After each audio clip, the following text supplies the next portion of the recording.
ఒకరోజు ఒక వ్యక్తిని ఒక విషపూరితమైన పాము కరుస్తుంది. వెంటనే అతని చుట్టూ ఉన్న వాళ్ళందరూ అతన్ని హాస్పిటల్కి తీసుకెళ్తారు. ఆ హాస్పిటల్లో ఆ పాము కాటికి విరుగుడుగా ఒకే ఒక్క ఇంజెక్షన్ మిగిలి ఉంటుంది.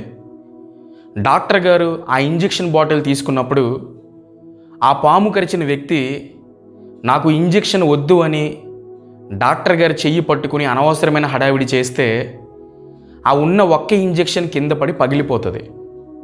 కాసేపటికి అతను ప్రాణాలు కూడా కోల్పోతాడు.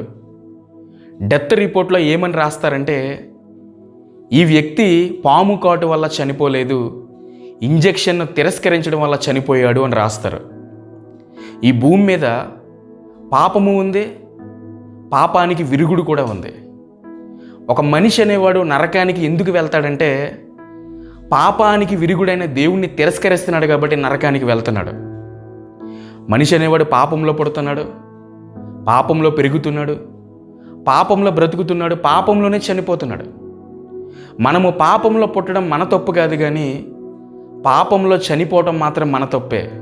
ఎందుకంటే ఈ భూమి మీద పాపం ఉన్నట్టే పాపానికి విరుగుడు కూడా ఉంది. కాబట్టి మనిషి అనేవాడు పాపానికి విరుగుడైన దేవుణ్ణి తిరస్కరిస్తున్నాడు కాబట్టి నరకానికి వెళ్తున్నాడు.